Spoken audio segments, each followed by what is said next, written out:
start with the blockchain basics, right? I'm sure many of you have seen this. There's kind of three parts to it. Blockchain takes individual transactions or records. They're collected as part of a block. They are processed as a block, and they go on the chain. The technology behind this, there's a cryptographic matching of hash problems, and there's a competition to this, and there are redemptions and rewards for this. But the important part you need to know is there's a record, it's processed, it becomes part of a long chain. This chain is permanent, the chain is distributed. Works really well in a distributed network, which is like the network on the left. On the right-hand side is a non-distributed, a centralized network. This is the Library of Alexandria buying all the scrolls and papyrus of everything it can find in the ancient world, putting it all in one spot to burn.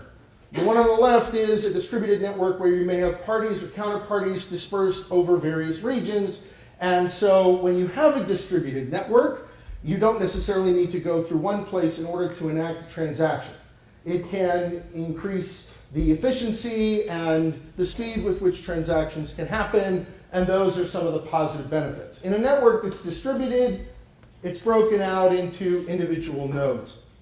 And so these nodes in the distributed network are where you can receive the ledger and can be parties that also put transactions on it or solve the hash problems. So that's the rough part of it.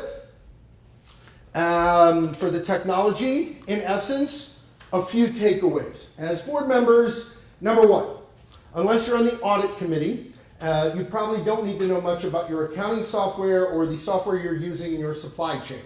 If you do not know anything about the current software and you can't speak at length about the benefits or problems with SAP code, then probably blockchain isn't going to be something that you deal a lot with, because one of its highest value propositions is in record keeping and in transactional records. The other thing is, and I'll talk about industry use cases, is in a supply chain framework.